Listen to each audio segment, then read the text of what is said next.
Kontradiksi adalah kondisi di mana dua atau lebih pernyataan saling bertentangan satu sama lain, sehingga tidak mungkin keduanya benar pada saat yang sama. Berikut adalah beberapa contoh kontradiksi dalam berbagai konteks. 1. Contoh umum. Pernyataan semua burung bisa terbang. Pernyataan 2, burung penguin tidak bisa terbang.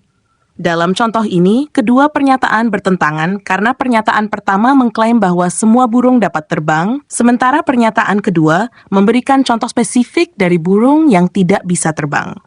2. Contoh dalam kehidupan sehari-hari. Pernyataan 1, saya sangat menyukai makanan pedas. Pernyataan 2, saya tidak bisa makan makanan yang pedas sama sekali.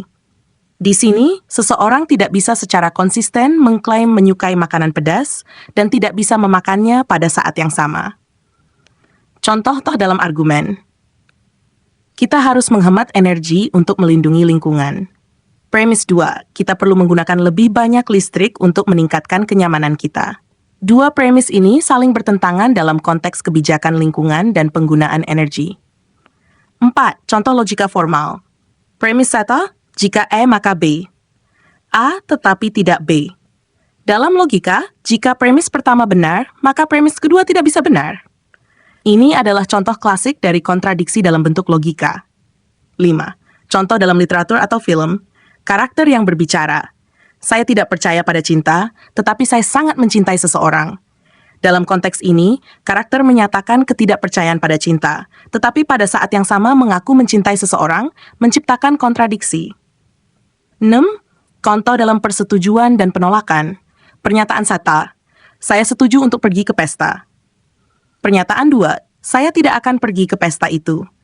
Kedua pernyataan ini tidak dapat berlaku bersamaan, karena satu menyatakan persetujuan untuk pergi, sementara yang lain menolak. Contoh dalam rencana dan tindakan. Pernyataan 1, saya ingin hidup sehat dan berolahraga secara teratur. Pernyataan 2, saya tidak punya waktu untuk berolahraga. Di sini, seseorang menyatakan keinginan untuk hidup sehat, tetapi pada saat yang sama menyatakan ketidakmampuan untuk melakukan tindakan yang diperlukan. Kesimpulan, kontradiksi dapat terjadi di berbagai konteks dan dapat mengganggu pemahaman atau argumen yang diajukan.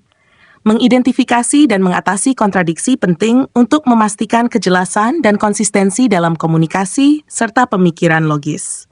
Demikian, semoga bermanfaat.